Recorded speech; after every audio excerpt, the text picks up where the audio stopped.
This is part one of a two-part series comparing 4 popular CLP products. These products all claim to be all-in-one firearm cleaner, lubricator, and protectors. The 4 products I chose for comparison are One-Shot Gun Cleaner and Lube, Ballistol, Break Free, and Gun Medic. In this video, I will compare the product's ability to act as a powder solvent to remove burnt gunpowder from a steel plate. I sanded a piece of mild steel flat stock down to 400 grit. I degreased the steel with brake cleaner. I used masking tape to separate the steel flat into 5 sections.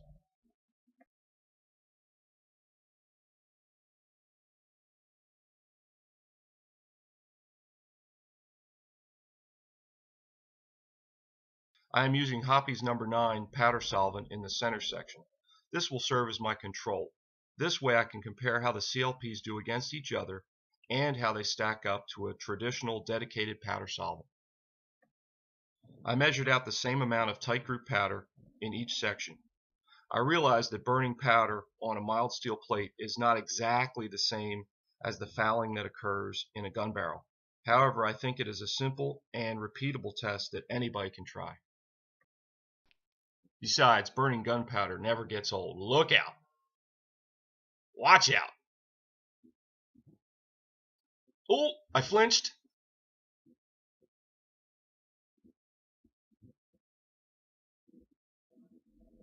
That was fun. Here's a look at the burnt powder in each section.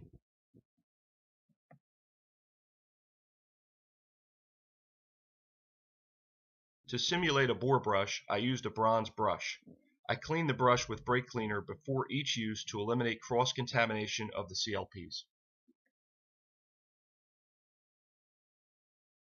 The Gun Medic has an aggressive aerosol spray. I used a piece of cardboard to eliminate overspray into the other sections.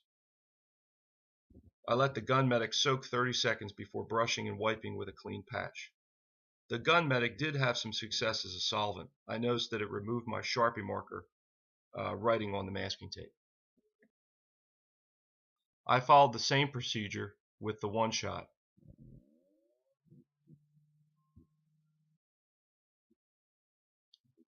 The One-Shot seemed less effective than the Gun Medic.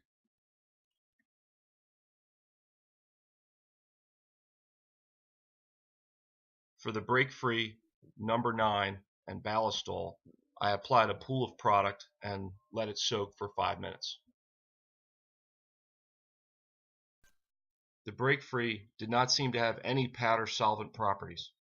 The burnt powder I removed was from my brushing and wiping.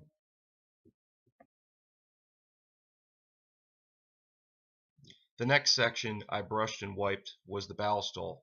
Out of the 4 CLPs, the Ballistol removed the most burnt powder.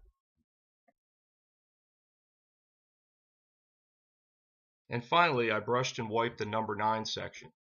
It was no surprise that the dedicated powder solvent was able to completely remove the burnt powder.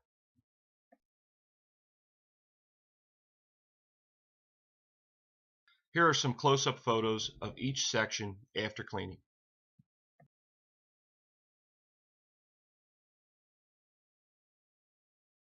I decided to give One-Shot and Gun Medic a second chance with longer soaking times.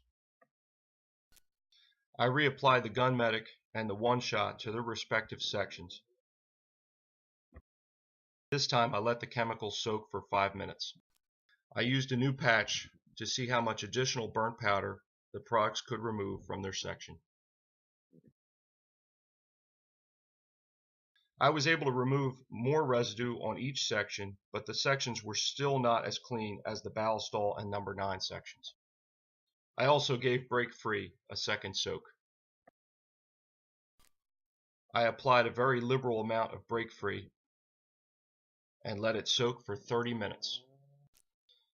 Even after the second soaking, a lot of the burnt powder remained on the steel flat. Thanks for watching, and make sure you check out part 2 of my CLP Showdown.